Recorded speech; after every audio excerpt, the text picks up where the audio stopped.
So my name is Troels Skrydstrup, and I am a professor of organic chemistry at the Department of Chemistry and the Interdisciplinary Nanoscience Center at Aarhus University in Denmark.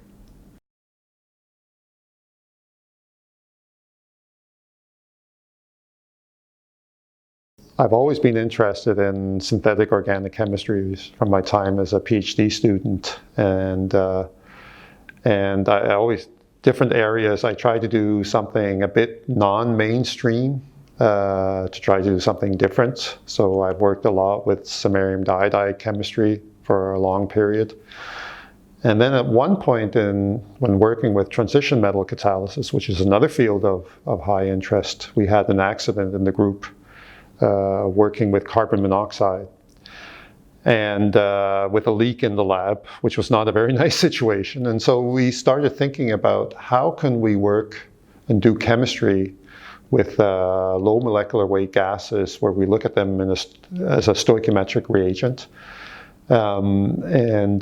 Can we design reagents that can release gases in a type of reactor where we control the amount and so on, and where we use the reagents, where we try to develop crystalline materials that can release these reagents, so one can run safe reactions with dangerous gases. And so we've developed different types of reagents, some for CO release, carbon monoxide release, hydrogen release, deuterium, ethylene, methyl mercaptane, and even hydrogen cyanide. So working, really dangerous gases, and also obnoxious gases, but in a very safe environment.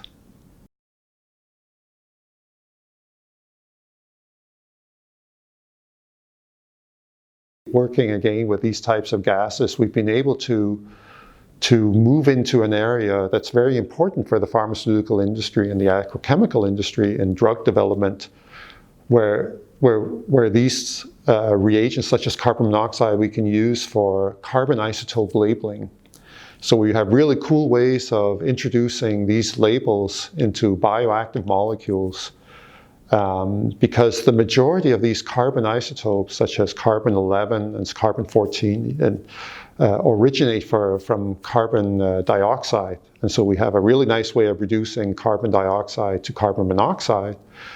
And then by late stage sort of introduction, we can introduce the isotope label using organometallic chemistry. And so this is something, a field that we've sort of have developed and have become very successful in doing.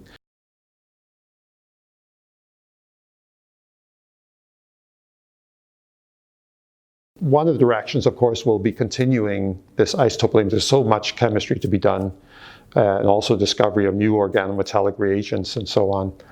But another area that we've just recently started is looking at polymer deconstruction. How do we take polymers and break them down into possibly the original fragments, the original monomers, or even monomers for other polymers? And the whole idea is to look at it from an academic point of view as a fundamental science. How do we break strong molecular bonds, and what kind of catalyst can we develop for running these types of reactions?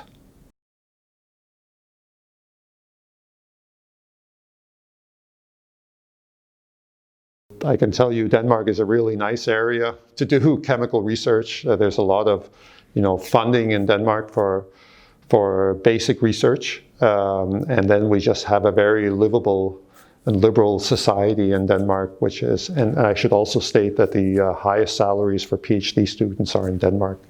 So it's a very nice area for students, or a country for students to do their PhD.